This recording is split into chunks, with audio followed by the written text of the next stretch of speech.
Selamat malam, jemaat terkasih.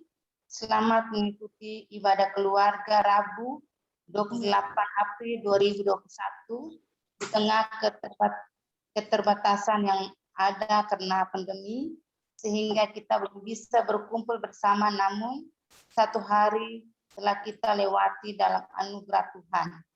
Kita juga patut bersyukur karena masih dimampukan untuk merespon undangan Tuhan melalui ibadah keluarga saat ini.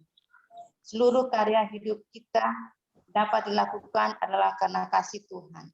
Jemaat, mari kita berdiri, siapkan hati dan pikiran kita untuk masuk dalam hadirat Tuhan. Memuji Tuhan.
Mari kita berdoa. Ya Tuhan Allah Maha Kudus, kami telah Kau panggil dan Kau hidupkan untuk bersekutu, muliakan nama-Mu serta mendengar firman-Mu. Tuntunlah kami oleh kuasa Roh-Mu, agar perjumpaan kami saat ini dengan Engkau dapat menghadirkan rahmat dan berkat bagi kehidupan dan pekerjaan kami. Ampunilah segala dosa dan pelanggaran yang kami lakukan terhadap-Mu dan sesama kami. Di dalam nama Tuhan Yesus Kristus kami berdoa dan bersyukur. Amin. Bapak Ibu dipersilakan duduk. Kita akan bermazmur. Kita lanjutkan dari Mazmur 67 ayat 2 sampai ayat yang ke-8. Kiranya Allah mengasihani kita dan memberkati kita. Kiranya Ia menyinari kita dengan wajahnya, supaya jalan-Mu dikenal di bumi dan keselamatan-Mu di antara segala bangsa. Kiranya bangsa-bangsa bersyukur kepadamu ya Allah. Kiranya bangsa-bangsa semuanya bersyukur kepadamu. Kiranya suku-suku bangsa bersukacita dan bersorak-sorai. Sebab Engkau memerintah bangsa-bangsa dengan adil dan menurunkan suku-suku bangsa di atas bumi. Kiranya bangsa-bangsa bersyukur kepadamu ya Allah. Kiranya bangsa-bangsa semuanya bersyukur kepadamu. Tanah telah memberi hasilnya. Allah kita memberkati kita. Allah memberkati kita. Kiranya segala ujung bumi takut akan Dia.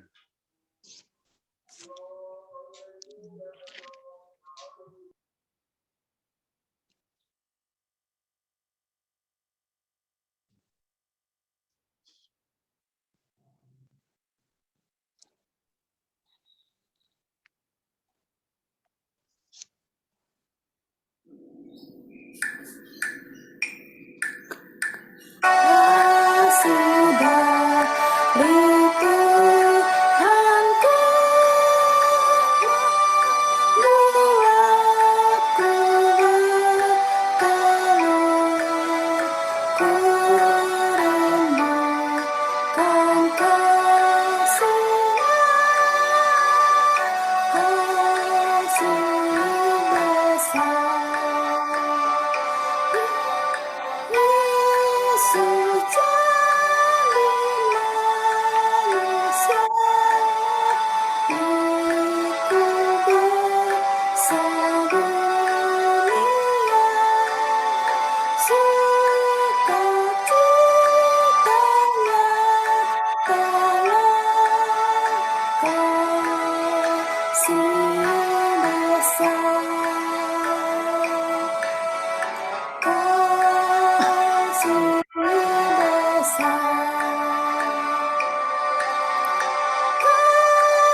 Bapak Ibu, mari kita berdoa. Ya Allah Bapa kami, saatnya kami akan mendengarkan sabda Tuhan. Kuasailah hati dan pikiran kami, dan biarlah suara Roh Kudus yang boleh berbicara kepada kami, sehingga kami ketika menjalani kehidupan kami yang penuh dengan masalah dan tantangan, kami selalu berharap dan berpaut kepadamu Tuhan. Sabdalah kepada kami, karena kami anak-anak-Mu siap untuk mendengarkannya. Di dalam nama Tuhan Yesus kami berdoa. Amin. Jemaat, mari kita berdiri. Pembacaan Alkitab hari ini dari kitab 2 Raja-Raja 17 ayat 13 sampai ayat 23. Kitab 2 Raja-Raja 17 ayat 13 sampai yang ke-23 yang mengatakan Tuhan telah memperingatkan kepada orang Israel dan kepada orang Yehuda dengan perantaraan semua nabi dan semua tukang kulit. Berbaliklah kamu daripada jalan-jalanmu yang jahat itu, dan tetaplah ikuti segala perintah dan ketetapanku, sesuai dengan segala undang-undang yang telah kuperintahkan kepada nenek moyangmu, dan yang telah kusampaikan kepada mereka dengan perantaraan hamba-hambaku, para nabi, tetapi mereka tidak mau mendengarkan, melainkan mereka mendengarkan tengkuknya, seperti nenek moyang yang tidak percaya kepada Tuhan Allah mereka. Mereka menolak ketetapannya dan perjanjiannya yang telah diadakan dengan nenek moyang mereka. Juga peraturan-peraturannya yang telah diperingatkannya kepada mereka. Mereka mengikuti dewa kesia-siaan, sehingga mereka mengikuti bangsa-bangsa yang di sekeliling mereka. Walaupun Tuhan telah memerintahkan kepada mereka, janganlah berbuat seperti mereka itu. Mereka telah meninggalkan segala perintah Tuhan Allah mereka dan telah membuat 2 anak lembu tuangan. Juga mereka membuat patung Asyera. Sujud menyembah mereka segenap tentara langit dan beribadah kepada Baal. Tambahan pula mereka mempersembahkan anak-anaknya sebagai korban dalam api dan melakukan tenung dan telaah dan memperbudak diri kepada dengan melakukan yang jahat di mata Tuhan, sehingga mereka menimbulkan sakit hatinya. Sebab itu Tuhan sangat murka kepada Israel dan menjauhkan mereka dari hadapannya. Tidak ada yang tinggi kecuali suku Yehuda saja. Juga Yehuda tidak berpegang pada perintah Tuhan Allah mereka, tetapi mereka hidup menurut ketetapan yang telah dibuat Israel. Jadi Tuhan menolak segenap keturunan Israel. Ia menindas mereka dan menyerahkan mereka ke dalam tangan perampok-perampok, sampai habis mereka dibuangnya dari hadapannya. Ketika ia mengenyahkan Israel daripada keluarga Daud, maka mereka mengangkat Yerobeam bin Nebat menjadi raja. Tetapi Yerobeam membuat orang Israel menyimpang daripada mengikuti Tuhan dan mengakibatkan mereka melakukan dosa yang besar. Demikianlah orang Israel hidup menurut segala dosa yang telah dilakukan Yerobeam. Mereka tidak menjauhinya, sampai Tuhan menjauhkan orang Israel dari hadapannya, seperti yang telah difirmankannya dengan perantaraan semua hambanya. Para nabi, orang Israel diangkut dari tanah ke Asur ke dalam pembuangan. Demikianlah sampai hari ini. Demikianlah pembacaan Alkitab. Pujilah Kristus. Haleluya. Haleluya.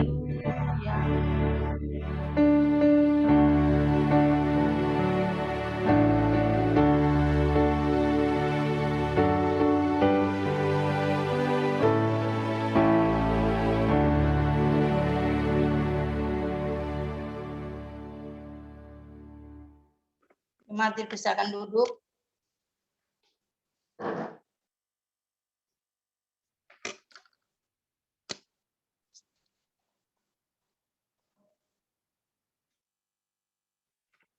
Shalom, Bapak, Ibu, Saudara, Shalom.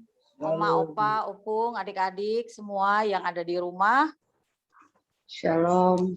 Puji Tuhan, kita pada malam hari ini bisa bertatap muka melalui ibadah Zoom meeting, aplikasi Zoom, dan kita boleh bersama-sama kembali mengingat akan firman Tuhan dari bacaan SBU hari ini, 2 Raja-Raja 17 ayat 13 sampai 23. Kalau di SBU atau yang presbiter ya punya bukunya, Sabda Guna Krida, Sabda Guna Dharma, judulnya Mengabaikan Peringatan. Bapak Ibu Saudara bisa lihat tampilan handphone jadul ya? Bisa kelihatan? Bisa ya. Di antara kita sekarang masih ada nggak yang punya handphone seperti tampilan yang saya kasih itu? Bapak Sami punya masih. Oh, Saya masih ada ya? beberapa. Masih ya? Masih aktif dipakai? Enggak. Bapak Sami Kenapa? punya masih aktif. Ketinggalan masih ya? zaman. Tinggalan zaman ya. Dari semua itu yang masih dipakai yang mana? Kira-kira? Nokia. Enggak ada kalau saya. Bu Samin jawab tuh, Bu. Iya. Nggak ada ya Bu Cici ya? Kalau saya enggak ada. Menjadi pajangan aja. Oh, yang lain Bapak Ibu Saudara mungkin ada yang masih bisa dipakai? Ada. Tapi kalah Ada. jaringannya QWERTY. Oh gitu ya. Kalau ini sejenisnya layar sentuh Oke. Pakai. pakai ya. Ya. Memang kalau kita lihat di zaman sekarang ini ya, secara nggak langsung itu kita telah dikuasai oleh teknologi. Atau boleh dibilang diperbudak gitu ya oleh teknologi yang ada. Sehingga kita tidak bisa terlepas dari yang namanya gadget kita. Kita akan merasa panik ya Bapak Ibu Saudara apabila gadget kita itu ketinggalan ataupun hilang. Tapi berbeda situasinya apabila kita kehilangan Alkitab ya, atau Alkitabnya ketinggalan di rumah gitu ya. Mungkin kita nggak terlalu panik dibandingkan kalau kita ketinggalan HP kita. Iya, bener nggak kira-kira? Ada nggak punya pengalaman yang bapak-bapak, ibu-ibu nih? Tiba-tiba nih udah naik motor di tengah jalan, waduh Alkitabku rek ketinggalan balik. Atau sudahlah nggak apa-apa. Atau Karena ada di handphone. Atau sebaliknya handphone kita yang ketinggalan, tetapi kita aduh handphone, nggak bisa nih aku harus balik gitu. Ada yang punya pengalaman gitu nggak? Ada. Enggak, Bu, saya enggak balik, Bu. Nggak balik ya? Rumah Enggak, jauh. sampai HP saya dihack waktu itu. Kenapa Pak? Sampai waktu itu HP saya dihack di rumah. Oh, iya. Memang tanpa kita sadari ya, benda itu sudah menjadi semacam kebutuhan dan ketergantungan kita. Ya kan? Coba kalau kita nggak usah jauh-jauh deh, ketika bangun tidur aja. Ketika bangun tidur, hal yang pertama kita cari, jujur apa nih? Handphone. HP. Handphone ya? HP ya? Iya. Atau baru bangun tidur pertama kali ambil Alkitab. Baca Alkitab. Baca Alkitab ya, tapi pertama kali ketika bangun tidur yang kita cari gadget kita. Ya, karena apa? Karena di dalam gadget kita telah banyak hal yang ternyata membuat kita nggak bisa lepas ya dari gadget di HP itu, dan juga membuat kita mungkin terkadang membuang waktu yang banyak ya dengan memainkan HP kita, gadget kita. Ya. Secara nggak langsung, saudara-saudara, kita telah diperbudak, ya. Kita secara nggak langsung ya, kita telah diperbudak untuk mengutamakan HP kita atau gadget kita itu daripada mungkin Alkitab atau mungkin juga daripada kita mengutamakan Tuhan, gitu. Ya, secara nggak langsung nih. Nah, saudara-saudara, bacaan kita di dalam yang baru masuk, silahkan dibuka di 2 Raja-Raja 17, ayat 13 sampai dengan ayatnya yang ke-23. Di dalam bacaan kita jelas sekali di sana mau diceritakan ada beberapa raja-raja yang jahat. Ya, kalau bapak-bapak silahkan, ibu-ibu, adik-adik juga boleh membuka Alkitabnya masing-masing. Kemudian dilihat di pasal-pasal sebelumnya. Silahkan dibuka Alkitabnya, dilihat pasal-pasal sebelumnya. Nah, di sana kita bisa mencatat beberapa raja-raja ya, raja-raja di Israel, khususnya di Yehuda. Mulai di dalam pasal yang ke-13. 2 Raja-Raja 13. Yoas. Ya, terus sampai bacaan kita nanti di pasal 17. Di sana ada dikisahkan ada Raja Yoahas, ada Raja Yoas, ada Yerobeam bin Yoas, ada Zakaria, ada Raja Menahem, ada Raja Pekahia, ada Raja Ahaz, ada Raja Salom, dan terakhir Raja Hosea. Ini dia Raja Hosea ya kalau dalam bacaan kita ya, bukan nabi, jadi berbeda. Nah, raja-raja itu dikategorikan dengan raja-raja yang tidak baik atau raja-raja yang jahat. Karena apa? Karena mereka melakukan apa yang jahat di mata Tuhan. Ya, di zaman itu orang Israel termasuk para raja yang saya sebutkan itu dia mendirikan bukit pengorbanan, gitu ya. Kemudian ada tiang berhala. Mereka melakukan semua yang jadi mata Tuhan. Mereka membangun kuil-kuil, semua itu menjadi sesembahan mereka. Tetapi ada juga raja yang baik. Kemudian di pasal-pasal berikutnya juga ya ada Raja Amazia, ada Raja Azaria, dan juga ada Raja Yotam. Nah, kita mau melihat di sini bahwa di dalam kitab raja-raja itu memang diceritakan tentang kehidupan orang-orang Israel itu yang ada di zaman raja terakhir tadi, Raja Hosea. Di mana Raja Hosea itu melakukan apa yang jahat di mata Tuhan. Seperti yang saya katakan, mendirikan bukit pengorbanan, tiang berhala, dan sebagainya. Sehingga semua yang dilakukan oleh Raja Hosea dan juga orang-orang Israel itu, yang mereka perbuat itu, menimbulkan sakit hati Tuhan. Ya, membuat Tuhan katakan sakit hati gitu ya.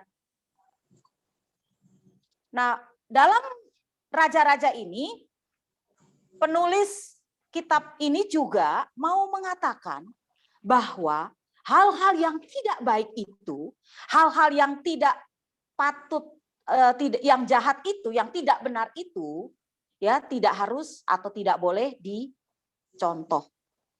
Ya, hal yang tidak baik, hal yang tidak benar itu merupakan satu kebiasaan. Itu sudah merupakan habits, kebiasaan mereka.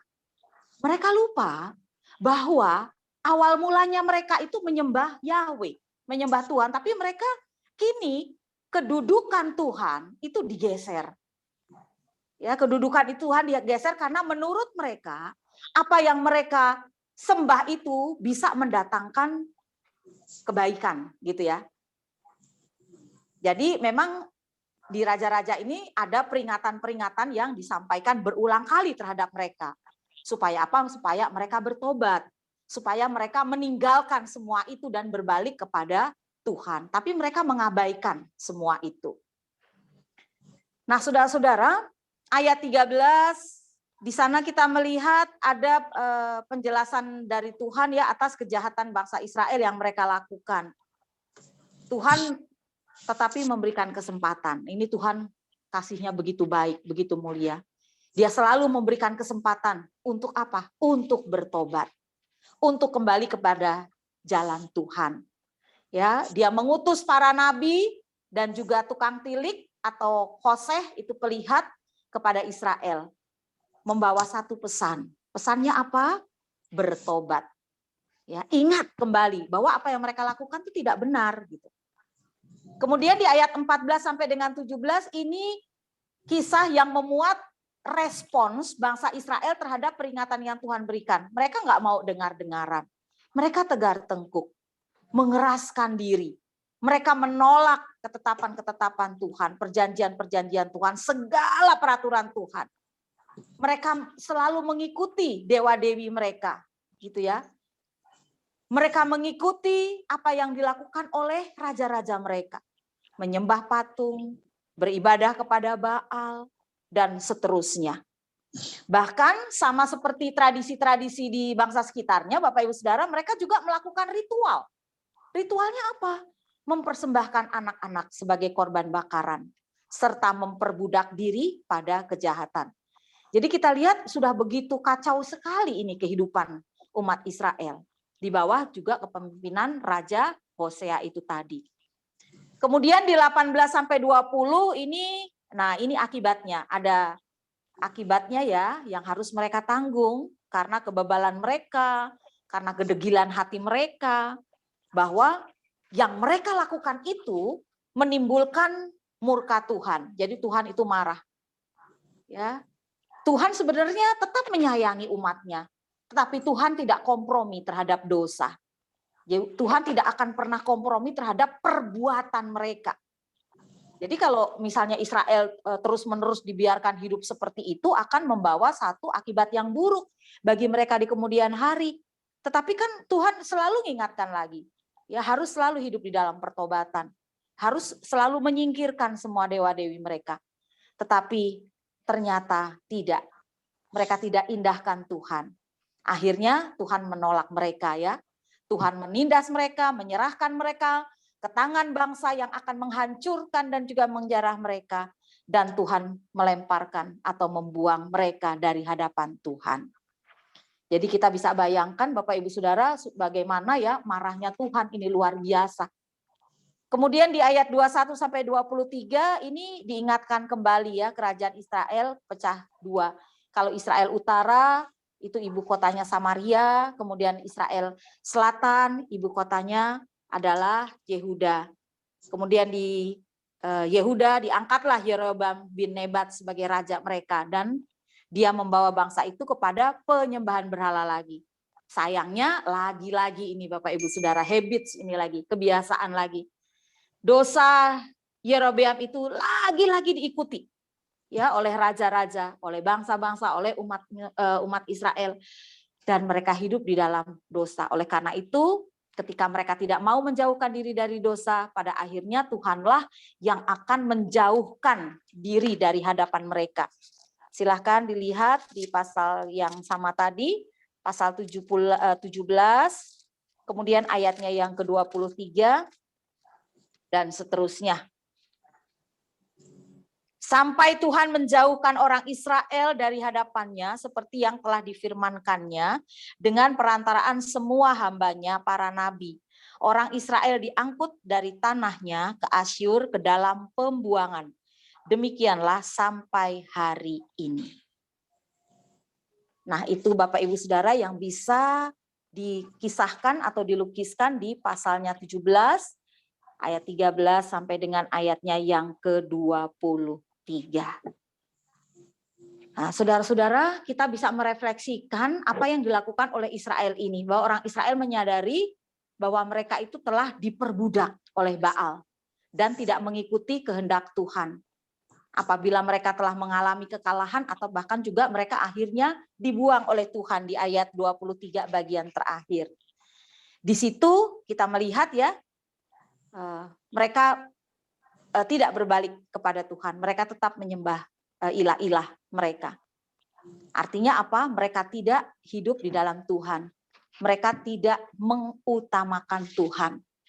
Kalau di SGK judulnya mengabaikan peringatan. Jadi mengabaikan peringatan mengandung sebuah konsekuensi logis. Ada hukuman yang akan mereka terima. Begitu ya. Nah, jadi pesannya nih buat apa nih buat kita Bapak Ibu Saudara? Silahkan ada yang mau menambahkan, mau sharing pesannya apa nih dari bacaan kita tadi?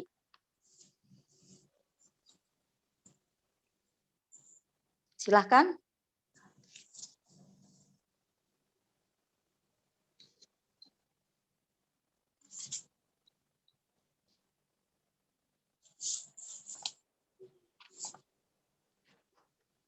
Pesannya adalah bagaimana ya, sesungguhnya kita harus mengasihi Tuhan di atas segala-galanya, di atas yang lain-lain, dengan cara menomorsatukan Tuhan di dalam segala hal. Menomorsatukan Tuhan di dalam segala hal. Ya, menomorsatukan Tuhan di dalam segala hal itu berarti kita, mata hati pikiran kita harus terfokus hanya kepada Tuhan, bukan kepada yang lain. Yang utama ya, yang utama dan terutama. Menomorsatukan Tuhan adalah memprioritaskan Tuhan, mengutamakan Tuhan, mendahulukan Tuhan. Ya. Nah, pertanyaannya dalam hal apa kita menomorsatukan Tuhan? Dalam hal apa kita menomorsatukan Tuhan? Dalam hal waktu ya. Kita semua punya waktu 24 jam. Ada yang lebih atau ada yang kurang? Saya rasa tidak ya. Kita semua sama punya waktu. Berapa banyak waktu yang kita berikan untuk Tuhan dalam sehari? Ayo Bapak Ibu Saudara. Berapa banyak? Berapa banyak waktu yang kita berikan kepada Tuhan dalam satu hari? Berapa jam? Kalau kita bekerja di kantor 7-8 jam, kemudian kita di rumah, atau yang kita hanya di rumah saja work from home, atau yang sementara kita tidak bekerja, sudah pensiun, kita di rumah, kita MC, momong cucu MC ya. Momong cucu. Atau aktivitas yang lain. Nah, kita hitung berapa banyak waktu yang kita berikan untuk Tuhan dalam satu hari. Pagi hari adalah waktu yang pertama ya, atau waktu awal. Mazmur kan bilang ya, Tuhan, pada waktu pagi engkau mendengar seruanku. Pada waktu pagi aku mengatur persembahan bagimu. Dan aku menunggu-nunggu. Jadi waktu yang tepat sebenarnya pagi hari. Ya, pagi hari. Coba dibuka Mazmur.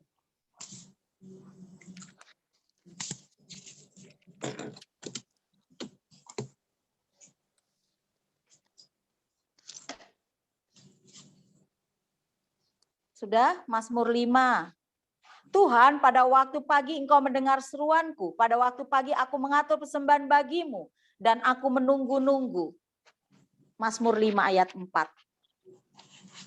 Jadi pagi-pagi, ya kan, cari Tuhan dulu. Baca Alkitab. Atau kalau yang morning call GPIB, monggo silahkan. Dengar renungan. Morning call. Subscribe. Ya, tekan tombol loncengnya biar diingetin terus. Jika kita menomorsatukan Tuhan tentunya di pagi hari dan kita akan mencari wajah Tuhan. Ya, mempersembahkan puji-pujian dan penyembahan kita bagi Dia. Ayat 4 dari Mazmur 5. Jadi menomorsatukan Tuhan adalah tadi memprioritaskan waktu Tuhan, mengutamakan Tuhan, mendahulukan Tuhan dalam hal apa? Dalam hal waktu. Kemudian yang kedua, ada enggak yang tahu dalam hal apa? Dalam hal prayer, ibadah ya. Memprioritaskan ketika kita membangun sebuah relasi atau hubungan dengan Tuhan. Membangun persekutuan dengan Tuhan. Bagaimana kita melakukannya? Yaitu dengan kita beribadah seperti hari ini. Kita melakukan sate. Apa itu sate? Saat teduh. Membaca Alkitab. Ada yang sudah lulus nih baca KBA-nya. Ya, nanti kan udah nyurat juga sih dari gereja ke MS. Dapat piagam apresiasi, tapi sebetulnya bukan itu, ya kan? Kalau buat saya apresiasi, piagam, apapun itu kalau kita membaca Alkitab kok ya kesadaran, sebetulnya nggak perlu juga, nggak dapat juga nggak apa-apa kalau saya. Antara saya dengan Tuhan, kalau itu saya ya. Antara saya dengan Tuhan. Bagaimana saya punya relasi kedekatan dengan Tuhan. Membangun hubungan saya dengan Tuhan. pagi-pagi benar, waktu hari masih gelap, dia bangun dan pergi keluar dan pergi ke tempat yang sunyi dan berdoa di sana. Markus 1 ayat 35. Jadi pagi-pagi. Makanya kayak orang bilang gini loh, benar tapi apa enggak ya? Bangun pagi-pagi, Ster, ntar rezekinya dipatok ayam. Benar nggak gitu Pak Sarwoto? Kalau orang Jawa bilang itu, bangun-bangun pagi-pagi. Nanti kalau siang tuh rezekinya patok ayam. Bagus. Gitu ya. Kemudian Mazmur 27 ayat 8, hatiku mengikuti firman-Mu, carilah wajahku, maka wajah-Mu ku cari ya Tuhan. Cari wajah Tuhan. Ya, di dalam firman-Nya. Nah, kemudian apa lagi? Dalam hal apa kita menomorsatukan Tuhan? Dalam hal yang lain ya. Ketika kita memiliki satu keputusan dan tindakan. Keputusan dan tindakan. Untuk apa? Untuk memutuskan segala sesuatu yang kita lakukan, yang kita putuskan. Berdasarkan firman Tuhan. Betapa aku mencintai titah-titah-Mu ya Tuhan. Hidupkanlah aku sesuai dengan kasih setia-Mu. Dasar firman Tuhan itu adalah kebenaran. Dan segala hukum-hukum Tuhan itu adil untuk selama-lamanya. Kita anak-anak Tuhan adalah yang dipimpin oleh Roh Allah ya. Kita adalah anak Allah, kita adalah anak Tuhan. Semua orang yang dipimpin oleh Roh Allah itu adalah anak Allah. Dan anak Allah melakukan semua perintah-perintah Tuhan. Jangan seperti orang Israel tadi dan juga Raja Hosea, dia tidak melakukan perintah Allah. Dia tidak mengindahkan segala ketetapan dan titahnya. Mereka lebih senang berkubang di dalam dosa. Padahal Tuhan sudah ingatkan mereka ya. Tinggalkan semua itu enggak benar. Berbaliklah hidup kepadaku, menyembahku, tapi mereka tidak mendengar suara Tuhan. Nah, kemudian kita lihat lagi yang terakhir, bagaimana kita bisa juga memuliakan Tuhan dalam segala hal. Dimanapun kita berada. Kita dari GPIB ini, ya kecuali di Papua, nggak ada GPIB. Yang ada GKI Irja. Tapi di Banda Aceh ada, di Kalimantan Utara, Kaltara ada, di Sulawesi Selatan ada, kemudian di Sulawesi Utara tidak ada, adanya Gemim, GM Bolaang Mongondo, Gemibem, tapi di Kalimantan, ya, Kalimantan Tengah, Kalimantan Barat, Timur itu semua ada. Kemudian di Jawa, apalagi di Jawa banyak, ya, di Bali juga banyak. Di Ambon tidak ada. Di Ambon itu GPM. Nah, anak-anak Tuhan tersebar nih di mana-mana. Termasuk kita tadi. Dalam hal apa kita menomorsatukan Tuhan, dalam hal kita memuliakan Tuhan di dalam segala hal. Karena tujuan Allah bagi kita di dunia ini adalah agar hidup kita memuliakan Dia. Memuliakan namanya. Kita harus mampu menjadi garam dan terang, kata Matius 5 ya, ayat 13-16. Jadi garam dan terang, hendaklah terangmu bercahaya di depan semua orang gitu ya. Supaya apa? Supaya mereka melihat perbuatanmu yang baik dan memuliakan Bapamu yang di surga. Jadi kita diminta untuk menjadi garam dan terang dimanapun kita berada, dimanapun Tuhan tempatkan kita. Ya, dalam keluarga kita itu yang paling utama. Karena keluarga adalah merupakan skop yang paling kecil. Jadi dari keluargalah ya kita bisa menjadi terang dan garam itu bagi lingkungan yang ada di sekitar kita supaya mereka juga bisa melihat kita. Kita nih orang-orang Kristen. Orang-orang Kristen yang punya kualitas. Itu ya, yang punya kualitas. Meskipun sedikit, meskipun kecil enggak apa-apa. Kita nggak usah lihat dari segi kuantitas. Banyak, tapi kalau nggak jadi berkat, percuma. Tapi kalau sedikit, menjadi berkat bagi orang lain, itu luar biasa. Begitu ya Bapak Ibu Saudara. Jadi kembali bagaimana ketika kita diminta oleh Tuhan tadi, sebagaimana bacaan kita, jangan sampai kita mengabaikan peringatan Tuhan. Kuncinya dari semua catatan 4 itu tadi adalah fokus kepada Tuhan. Utamakan Tuhan. Lalu kemudian penjabarannya seperti saya tadi, menyediakan waktu untuk Tuhan, kemudian juga selalu menjalin relasi untuk beribadah kepada Tuhan. Ketiga, membawa setiap masalah pergumulan kita kepada Tuhan, minta tuntunan kepada Tuhan, jangan kepada yang lain. Jangan tanya ke dukun misalnya, ya. Apa-apa bawa ke dukun misalnya. Enggak, jangan, salah, keliru. Kita bawa kepada Tuhan. Semua masalah kita, beban, persoalan, pergumulan, ya. Dan yang keempat, bagaimana kita memuliakan Tuhan di dalam segala hal kehidupan kita. Nah, dengan demikian kita tidak seperti bangsa Israel tadi di ayatnya yang ke berapa? 23. Kita tidak akan dibuang oleh Tuhan. Kalau orang Israel diangkut dari tanahnya ke Asyur, pembuangan karena mereka tidak dengar-dengaran. Mereka tidak fokus kepada Tuhan. Mereka mengabaikan perintah-perintah Tuhan. Tapi kita kan tidak. Kita tidak ingin. Kita tidak ingin Tuhan marah. Kita tidak ingin Tuhan akan menghukum kita. Ya, kita ingin hidup di dalam kebenaran. Silahkan Bapak Ibu Saudara yang mau sharing, yang mau memberikan kesaksian pengalaman hidupnya, berjalan bersama-sama dengan Tuhan, jatuh bangun, mungkin usaha, pekerjaan, atau apapun mungkin. Silahkan. Baik Ibu, Bapak Sembiring mau nambahkan? Oh ya, silahkan Pak Sembiring. Jadi jemaat sekalian, Bapak Sembiring ini sudah jalan 81 tahun. Iya, iya.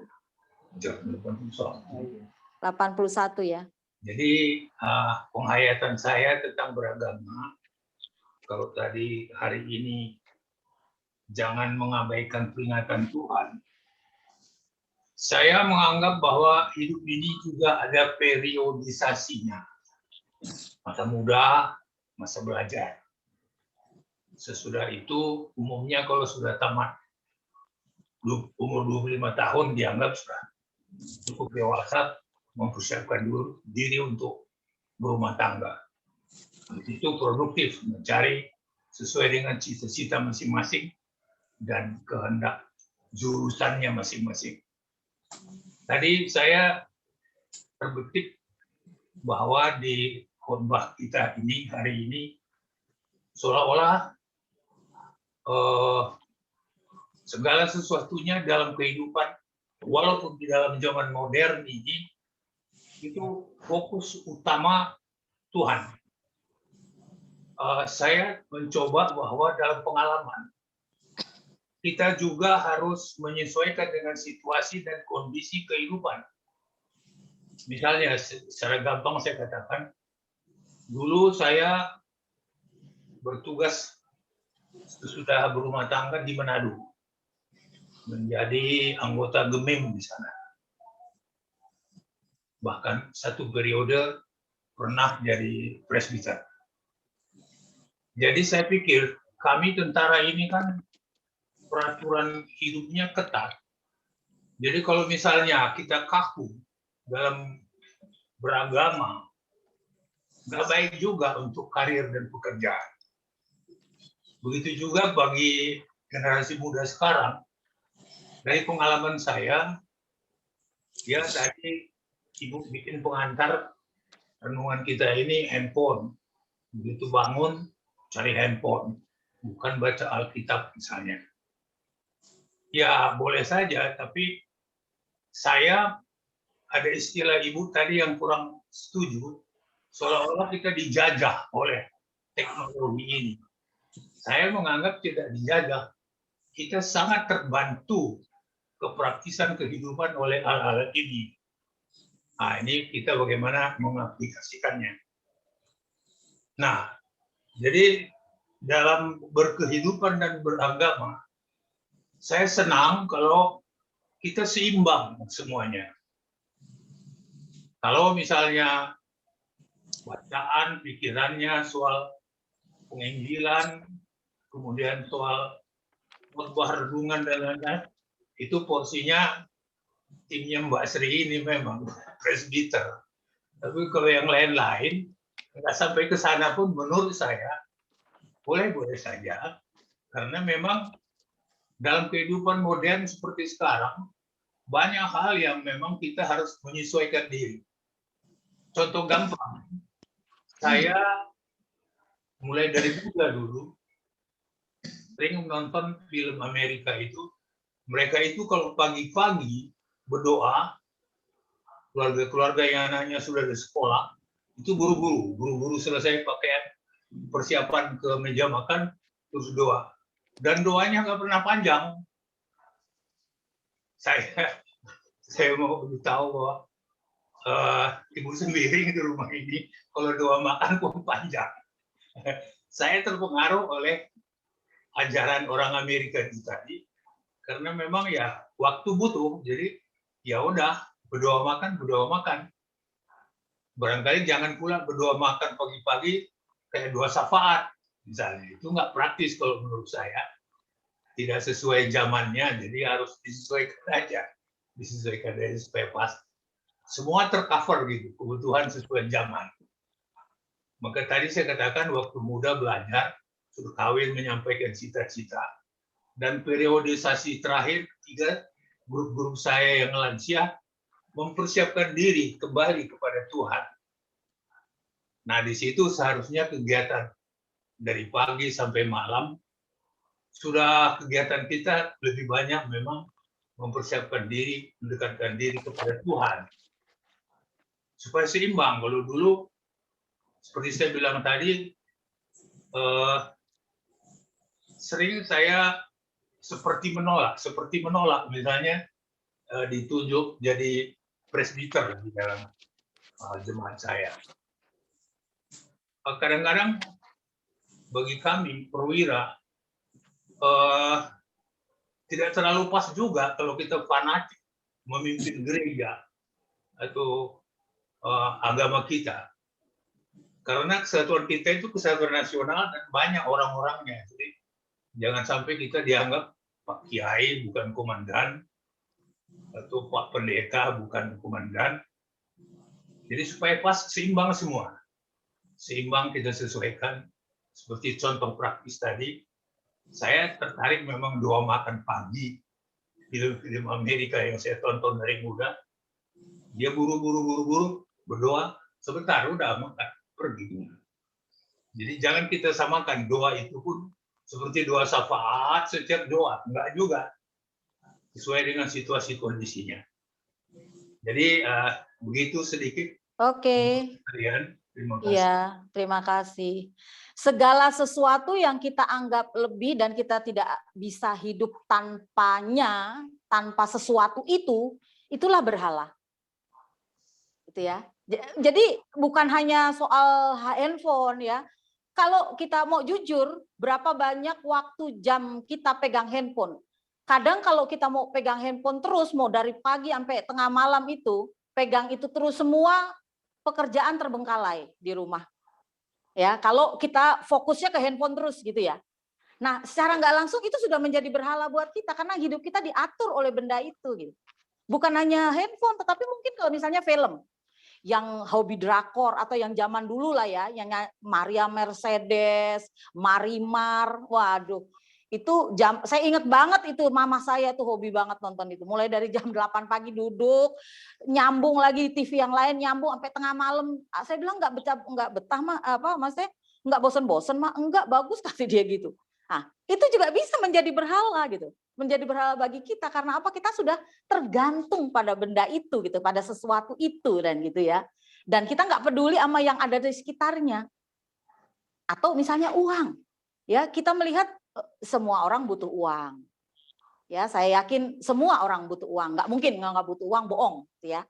Tetapi kalau hidupnya terus-menerus mencari uang, udah kerja 8-9 jam, kemudian dia masih ada side job, ya, kerjaan sampingan, masih ini itu terus pada uang, sehingga dia nggak punya waktu untuk Tuhan, nggak punya waktu untuk keluarga. keleleran dikatakan keluarga dan lain sebagainya, itu juga bisa menjadi berhala masa kini.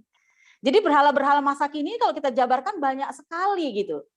Ya, nah secara nggak langsung kalau kita dengan benda-benda itu ya Bapak Ibu Saudara, kita kayak diberpudak, kita dikuasai, hidup kita nggak bisa hidup tanpa semua itu. Nah itu yang bahaya. Tetapi kalau mungkinnya prinsip keseimbangan seperti yang Pak Sembiri katakan, oke, saya setuju prinsip keseimbangan. Ya tanpa kita juga memberikan satu batasan-batasan tertentu terhadap benda-benda itu.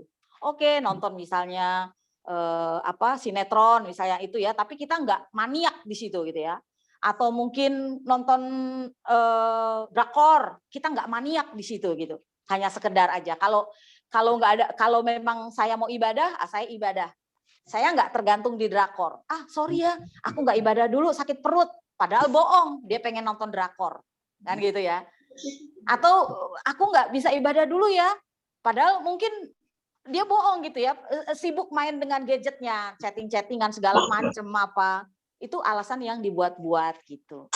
Ya, jadi memang kalau yang dimaksud sini Tuhan mau lewat Israel itu fokusnya ke Tuhan. Ya, jangan ke yang lain-lainnya. Buang tuh semua Baal-Baal. Buang tuh semua kuil-kuil segala macam. Ya kalau memang fokusnya ke Tuhan, jangan ada yang lain gitu ya. Tuhan tuh nggak mau di nomor duakan atau nomor sekian, enggak. Dia Tuhan juga sifatnya cemburu juga gitu ya. Dia mau mengajarkan kepada umat Israel termasuk para raja yang membangkang raja-raja jahat itu, dia mengembalikan ke jalan yang benar supaya hidupnya berpaut hanya kepada Yahweh itu tadi. Begitu Bapak Ibu Saudara. Terakhir, kalau masih ada silahkan yang mau memberikan kesaksian, pujian atau sharing sebelum kita aminkan dengan ada pujian nanti.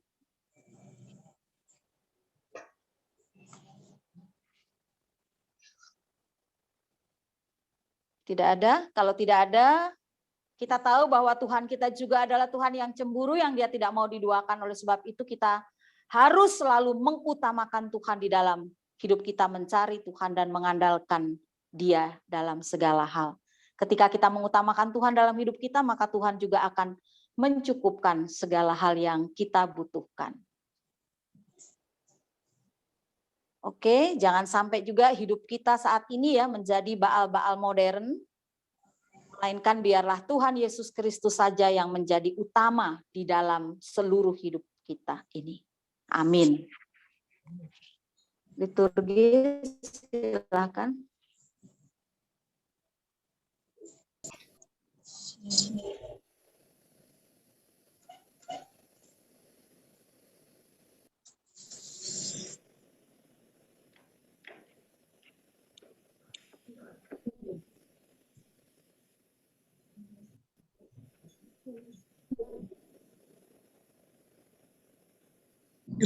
Silakan liturgis.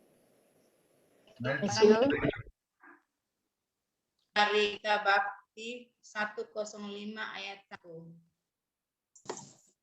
Kudengar Yesus memanggil.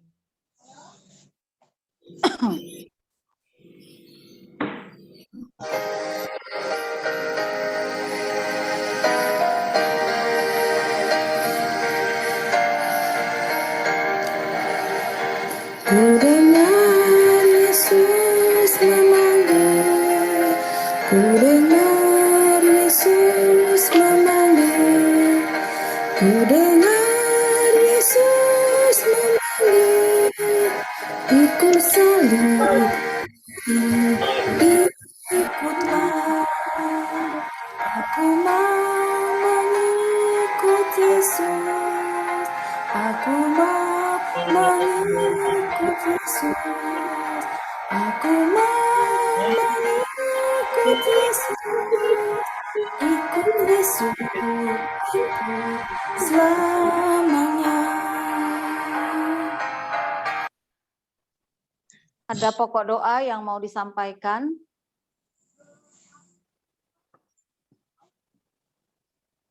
Silahkan. Kalau tidak ada, mari kita bersatu hati dalam doa. Inilah kami ya Tuhan, anak-anak-Mu yang datang mau menyenangkan hati Tuhan. Kami mau menomorsatukan Tuhan di dalam segala kehidupan kami. Sehingga Tuhan berkenan memakai kami dan menerima kami. Tidak membuang kami atau bahkan tidak menghukum kami seperti bangsa Israel. Dan para raja-raja yang membangkang dan berlaku jahat di mata Tuhan. Dengan membangun bukit-bukit pengorbanan, Baal, Mesbah, kuil-kuil yang mereka sembah. Kami hanya ingin menyembah Engkau dan percaya Engkau ya Tuhan. Terima kasih Tuhan atas kebersamaan kami ketika kami boleh bersinergi dalam ibadah tatap muka dengan keluarga-keluarga kami. Keluarga Bapak Ibu Sembiring, keluarga Bapak Ibu Sumantri Purba, keluarga Nanlohi Sautan, keluarga Sarwoto, keluarga Beauty, keluarga Yul, keluarga Agustinus Pati, keluarga Kristiana Amorsea, keluarga Florensi Barani, keluarga Ibu Fangidai, keluarga Ibu Inggit Tarore, keluarga Yosef Numete, keluarga Baruno, keluarga Hasim, keluarga Robert Tampu Polon, keluarga Rudi Lumentut, keluarga Ruth Detan, keluarga Rian Kirianto, keluarga Estuma Kaka, keluarga Sabar Sormin, keluarga Tarigan, keluarga Ibu Tineke, keluarga Yanise, keluarga Maria Warongan, keluarga Ibu Ratnawati Mena, dan keluarga Manusiwa. Terima kasih Tuhan, kami semua boleh mendoakan satu dengan yang lain, khususnya jemaat kami yang sedang sakit, Bapak Penatua Lepar, yang sampai hari ini kami terus-menerus dukung di dalam doa, agar Tuhan memulihkan mereka. Demikian juga Kurt Luis Patinama yang sampai detik ini juga Tuhan, kami tetap memohon kuasa dan jamahan Tuhan, menyembuhkan saudara kekasih kami ke Tuhan. Dan juga Bapak Rakut Sembiring Tuhan, dalam pengobatan jalannya Tuhan. Tuhan juga boleh memberikan kesehatan buat Bapak Rakut Sembiring Tuhan. Juga di masa-masa pemulihannya. Termasuk juga anak hamba yaitu Sami yang juga dalam keadaan demam sehabis imunisasi DPT Tuhan. Tolong sembuhkan dia Tuhan. Jamaah kekasih kami Tuhan, kami percaya di dalam nama Tuhan tidak ada yang mustahil Tuhan. Engkau maha baik, Engkau maha ajaib Tuhan. Engkau boleh menjamah kami satu persatu, kalaupun ada di antara kami, keluarga-keluarga tadi yang kami sebutkan namanya Tuhan. Mungkin ada di antara kami yang sedang kurang enak badan, sedang dalam keadaan lemah tubuh, Tuhan juga boleh menjamah mereka di rumah mereka masing-masing Tuhan. Para orang tua kami, suami, istri, anak-anak atau cucu-cucu kami Tuhan. Kami juga mau berdoa, terima kasih Tuhan baik, menyertai bangsa dan negara kami melalui Bapak Presiden, para menteri semua yang terkait Tuhan. Bahkan pengadaan vaksinasi Tuhan. Engkau tahu juga masih banyak orang yang membutuhkan, tapi kami percaya Tuhan, Engkau mengirim orang-orang yang baik juga di pemerintahan ini Tuhan, untuk segera juga menambah vaksinasi itu, sehingga semua bisa tercukupi buat orang-orang lain yang belum mendapatkannya. Kami juga berdoa untuk mereka saat ini yang terkena COVID Tuhan, atau bahkan juga kami mendengar berita di India Tuhan, beratus-ratus orang Tuhan kena COVID, menderita, meninggal dunia, lalu juga dibakar atau bahkan dikremasi Tuhan. Sudah demikian parah Tuhan COVID melanda India. Kami tetap berdoa meskipun mereka jauh di sana, tapi kami mau berdoa. Tidak hanya untuk India, tapi juga mungkin yang ada di sekeliling kami. Juga masih ada orang yang kena COVID. Dan sekarang ada di dalam pemulihan. Baik itu di rumah sakit yang ditunjuk, atau juga sedang dalam karantina mandiri di rumah masing-masing Tuhan. Tuhan tolong mereka masing-masing Tuhan. Dan juga kami mau berdoa untuk insiden air-air ini. Bagaimana juga yang terjadi di NTT Tuhan. Bencana alam Tuhan yang tidak dikehendaki bagi kami. Termasuk juga yang ada di Jawa Timur Tuhan. Kami mau berdoa mereka semua Tuhan yang sedang menderita keluarga-keluarga mereka yang kehilangan mata pencarian atau bahkan juga sawah ladangnya atau apapun yang mereka miliki habis semuanya Tuhan. Tuhan tolong, kalaupun kami juga gereja-gereja sudah memberikan bantuan menurut kemampuan pribadi kami masing-masing, biarlah itu juga boleh disalurkan tepat sasaran. Kami juga berduka Tuhan, di mana kapal selam yang dimiliki oleh Indonesia salah satunya juga tenggelam Tuhan. Menewaskan 53 awak di situ Tuhan. Begitu banyak mereka kehilangan Tuhan. Istri mereka ataupun juga anak-anak mereka Tuhan. Tolong Tuhan, mereka tentu saat ini sedang berduka, sedang bersedih Tuhan. Dengan kehilangan suami mereka atau ayah mereka atau bahkan anak mereka Tuhan. 53 orang Tuhan. Tolong Tuhan. Tuhan juga boleh datang tengah bangsa dan negara kami ini. Memperbaiki semua sistem yang kurang baik mungkin selama ini Tuhan. Karena kami percaya kami kaum awam, kami tidak mengetahui Tuhan. Tapi melalui doa boleh kami naikkan. Supaya Tuhan juga boleh melihat bangsa dan negara kami ini. Kalaupun di beberapa saat lalu juga ada pesawat yang jatuh Tuhan. Atau bahkan juga banyak sekali kecelakaan. Baik itu kecelakaan darat melalui mobil atau kereta api. Maka sekarang juga kami boleh melihat kecelakaan tenggelamnya kapal selam Tuhan yang milik Indonesia. Tolong Tuhan, kami mau berdoa. Dan satu hati ini Tuhan, bukan hanya untuk mereka semuanya Tuhan. Kami juga mau berdoa untuk kami semua yang sehat. Berikanlah kesehatan buat kami. Kami boleh menjaga diri kami. Kami boleh menjaga tubuh kami masing-masing Tuhan. Kami boleh menjaga sistem imun dan kekebalan di dalam tubuh kami. Termasuk juga jemaat kami Sangkakala. Perhatikanlah kami sektor 1 dan sektor 2 Bapak. Kegiatan-kegiatan selama sepekan. Kegiatan-kegiatan yang lain Tuhan. Baik ibadah ini maupun juga ibadah-ibadah yang lain. Terima kasih ya Tuhan. Inilah doa kami. Ampunilah Bapa akan segala dosa dan kesalahan kami yang sudah kami lakukan baik melalui pikiran, perkataan, dan perbuatan kami. Ya Bapa, di dalam pengasihan-Mu kami mohon. Doa kami. Peliharalah kami dalam nama Tuhan Yesus yang mengajar kami berdoa bersama-sama. Bapa kami yang di surga, dikuduskanlah nama-Mu, datanglah kerajaan-Mu, jadilah kehendak-Mu di bumi seperti di surga. Berilah kami pada hari ini makanan kami yang secukupnya, dan ampunilah kami akan segala kesalahan kami, seperti kami juga mengampuni orang yang bersalah kepada kami.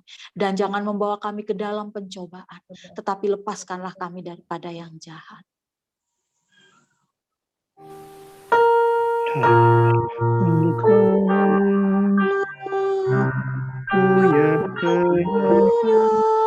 Kerajaan kuasa dan kemuliaan sampai selama-lamanya.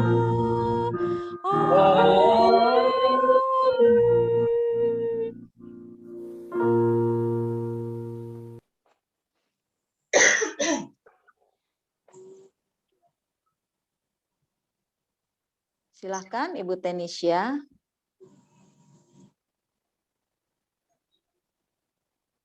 Sejauh timur dari barat.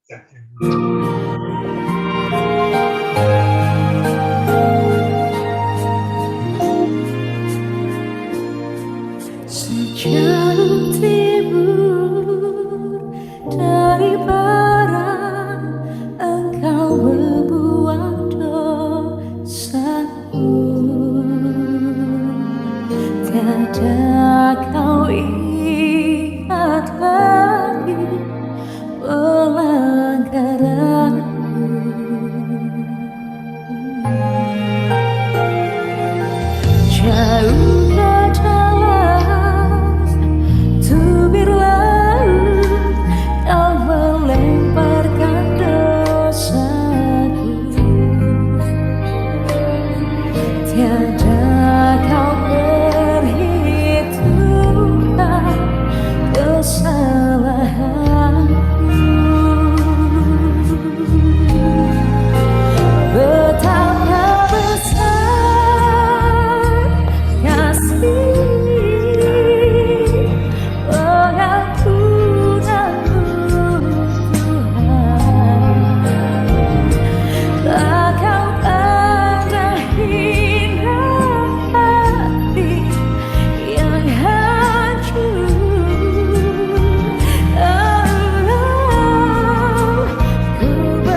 menilainya IT gereja.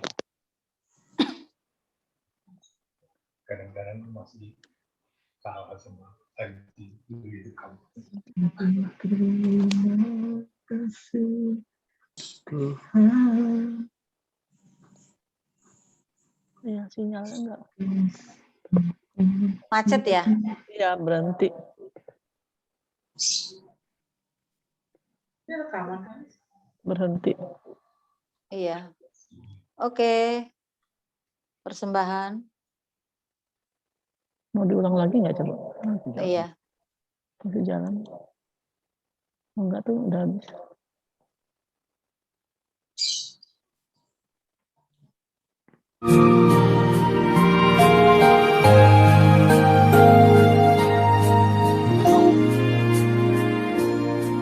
Sejauh timur dari barat, Engkau berbuat dosaku.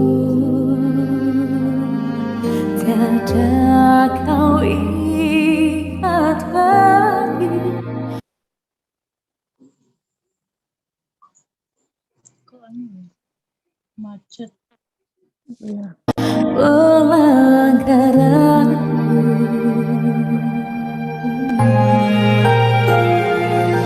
jauh ke dalam tubir laut, kau melemparkan dosaku.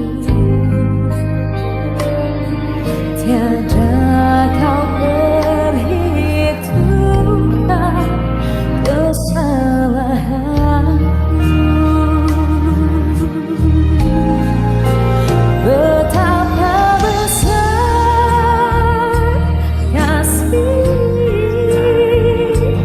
pengampunanmu, Tuhan. Tak kau pandang hina hati yang hancur.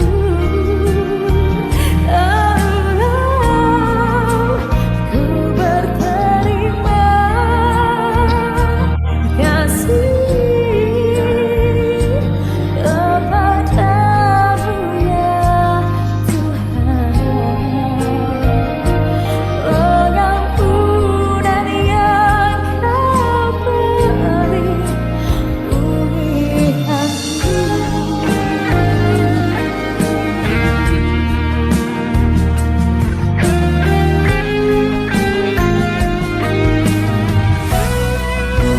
Betapa besar kasih pengampunanmu, Tuhan. Tak kau pandang hina hati yang hancur.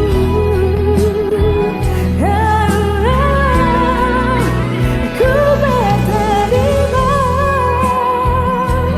kasih kepadamu ya Tuhan. Pengampunan yang kau beri pulihkanku.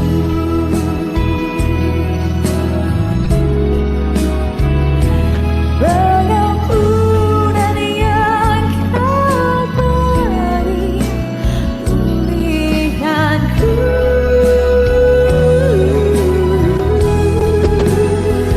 Pengampunan yang kau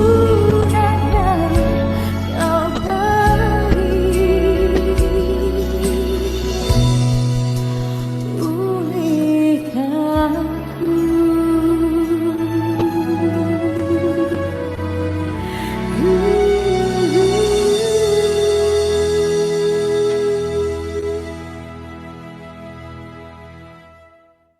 Terima kasih pujiannya Bu Nisya. Pujian yang sangat indah.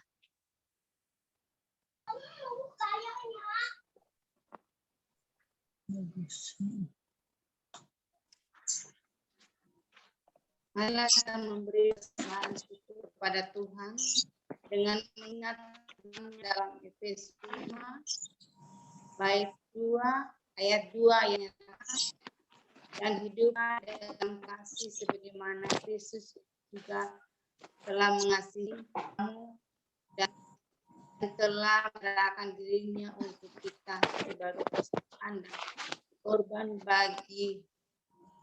korban yang harum bagi Allah, memberkati kita dan penyembahan kita.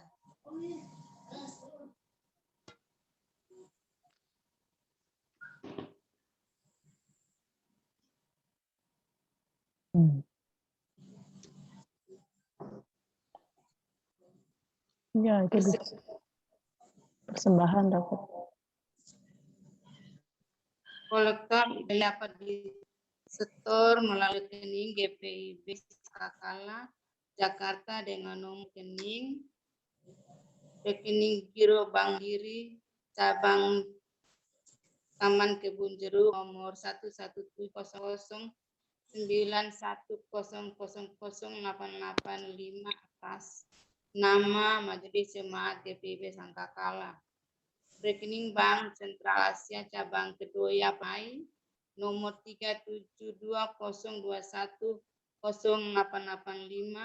atas nama GPIB Jemaat Sangkakala.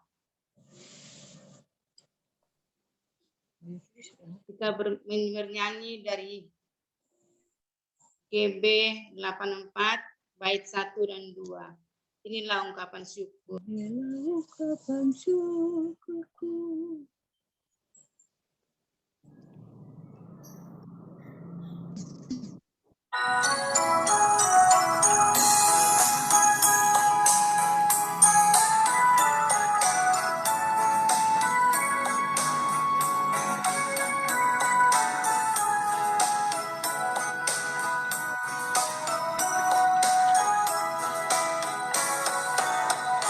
Inilah ungkapan syukurku yang ku berikan kepadamu.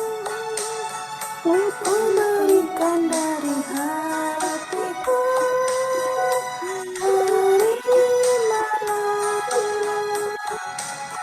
ku persembahkan kepadamu dengan seluruh jiwa ragaku. Kiranya berkenan di hadirat-Mu.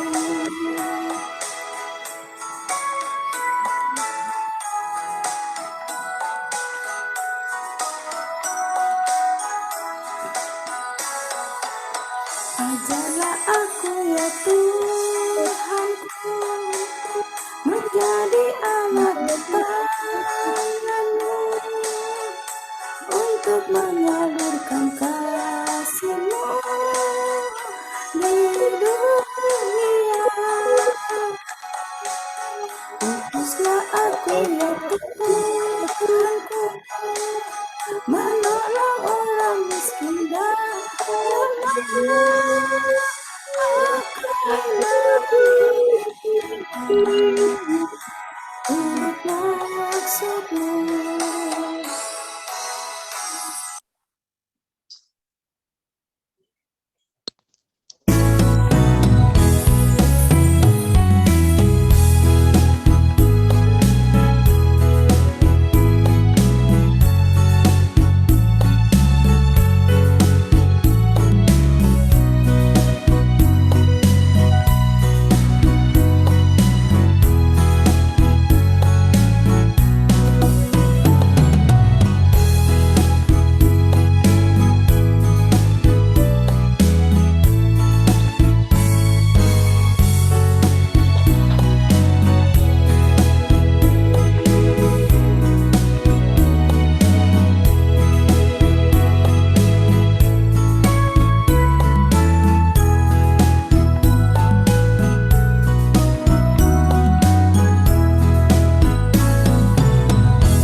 Mari kita berdiri. Kita berdoa. Ya Yesus Kristus, Anak Allah, hari ini kami mengumpulkan persembahan sebagai pernyataan syukur atas keselamatan yang Engkau karuniakan. Kami menyadari bahwa pemberian ini tak sebanding dengan hidup yang Engkau korbankan bagi kami. Terimalah dan kuduskanlah ungkapan syukur kami. Amin. Mari kita berdiri.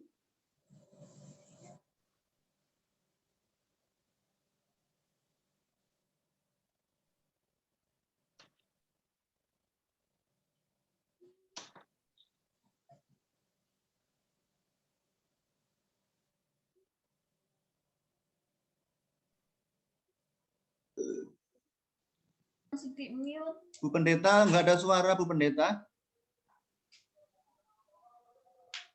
Bapak, Ibu, Saudara, firman Tuhan mengatakan, tetapi aku dan seisi rumahku, kami akan beribadah kepada Tuhan. Dan Tuhan Yesus mengatakan, hendaklah engkau setia sampai mati, dan aku akan mengaruniakan kepadamu mahkota kehidupan. Ujian.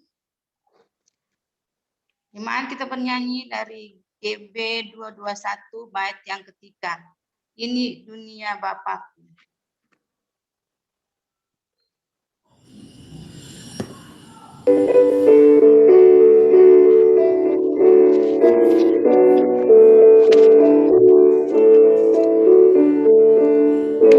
Ini dunia Bapakku, janganlah ku lupakan.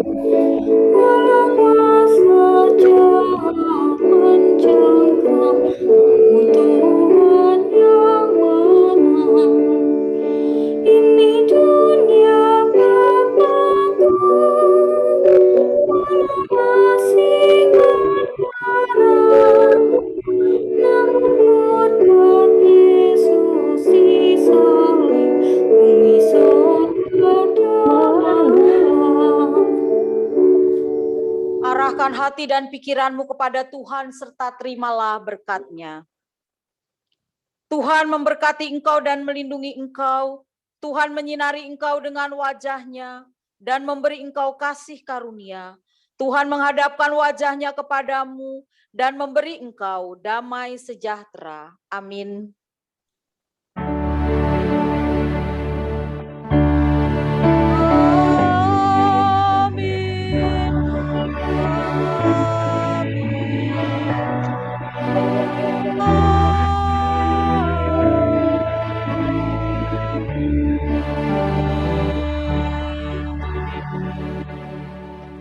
Ibadah selesai. Amin.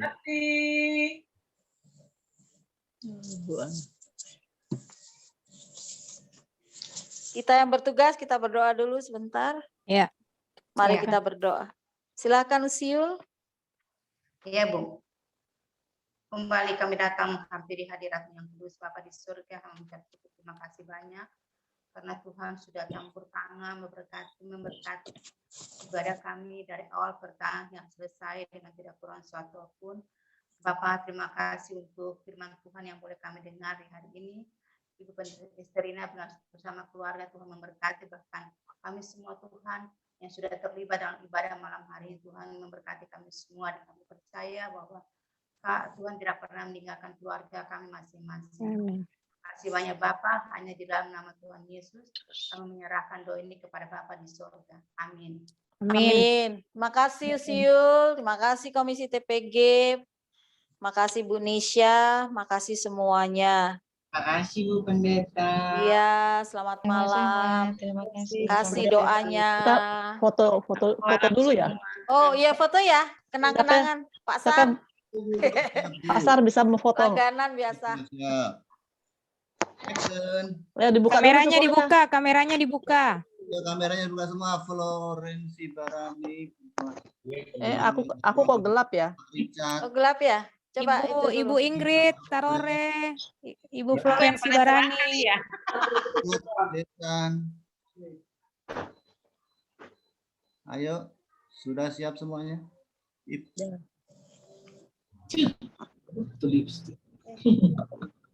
Pak Alien tadi. Lagi. Belum. Ada lagi. Terima kasih. Oke. Selamat malam. Ya, terima kasih Bapak Ibu. Sampai berjumpa bulan depan. Terima kasih Eta, terima kasih Bapak Ibu. Selamat malam. Selamat Aman malam. banjirnya, nggak masuk rumah ya Bu Daeli ya? Bapak Ibu, pengumuman untuk ibadah minggu ini pendaftaran paling lambat hari Kamis karena hari Sabtu libur. Betul. Oh iya. Boleh lah Silakan ya Jumat. Bapak-bapak, Ibu-ibu. Gereja tutup hari Sabtu. Oh, Di pembuatan Mede ya? Jumat. Ya, Mede. Mede. Tanggal merah soalnya tanggal merah. Osnya merah ya. Iya Pak. Jadi tolong didaftar di korseknya masing-masing.